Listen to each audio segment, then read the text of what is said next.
আসসালামু আলাইকুম ওয়া রাহমাতুল্লাহ। আপনারা দেখতে পাচ্ছেন এখন হচ্ছে প্রায় রাত 9:30 বাজে। তো আমরা আমাদের এই গরুগুলাকে অলরেডি আমরা আমাদের এই গরুগুলাকে দিচ্ছি হচ্ছে দানাদার খাবার। তো আমরা বিশেষ করে আমি রাত্রের দিকেই দানাদার খাবারগুলো দিই।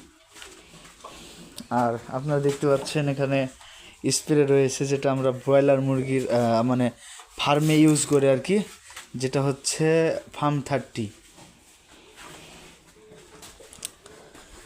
30টা বা টিনসেন। আপনারা চাইলে পটাশও ব্যবহার করতে পারেন।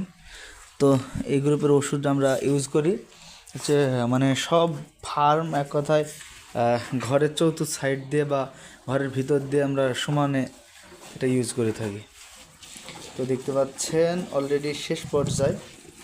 তো আমরা এর ভিতরে অনেকগুলো দানাদার একসাথে মিক্স করে দিয়েছি, আর যেন জাউরাতে পারে বাট যেন ভালো মতো চিবিয়ে খেতে পারে, এই জন্য আমরা ভিতরে কিছু পরিমাণ খড় বা আওর কুচি কুচি করে কেটে দিয়েছি। তো আপনারা দেখতে পাচ্ছেন এখানে দানাদার খাবার এবং খড় মিক্স করে দেওয়া হয়েছে, আর অলরেডি খাচ্ছে।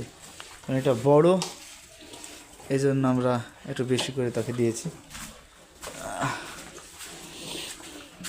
দেখতে পাচ্ছেন এই করে অনেক সুন্দর খায়। আর এটা হচ্ছে রাত্রে দেওয়ার একটি কারণ হচ্ছে আমরা বিশেষ করে রাত্রে দিই, সারাদিন এই খাবারই খাই, ঘাস এবং খড় আমরা মিক্স করে দিই, এটা খাওয়ার পরে হচ্ছে গিয়ে রাত্রে দিই এই কারণে যে রাত্রে দিলে দেখা যাচ্ছে যে হচ্ছে আপনার ওই হয়তো এই খাবারটা হয়তো 1 ঘন্টা 2 ঘন্টা লাগে মানে ওরা খায়, এরকম একটা নিরিবিলি খায়। আর আমরা যদি দিনের বেলায় দিই, দেখা যাচ্ছে দিনের বেলায় খেতে খেতে সময়টা পার হয়ে যায়, এক্ষেত্রে আমরা কিন্তু এই ঘাসটা দিতে পারি না।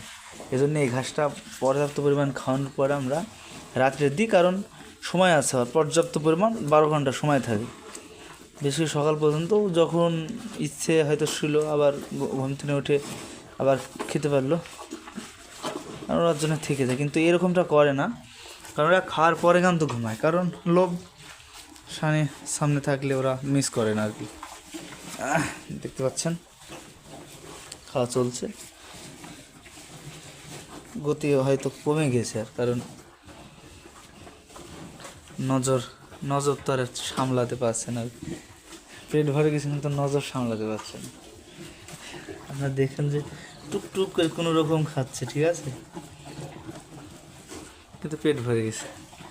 আর ইনি সাহেবের পেট ভরে নাই, টুকটুক করে নেই, জোরে জোরে মানে খাওয়া চলছে। আর এর পেট ভরে গেছে, আর সানি আল্লাহ রহমতে বাট দানাদার খাবার ফুরিয়ে গেছে। তা আজকের প্রতিবেদন এই পর্যন্তই, ভিডিওটা এই পর্যন্ত। সবাই ভালো থাকবেন, সুস্থ থাকবেন।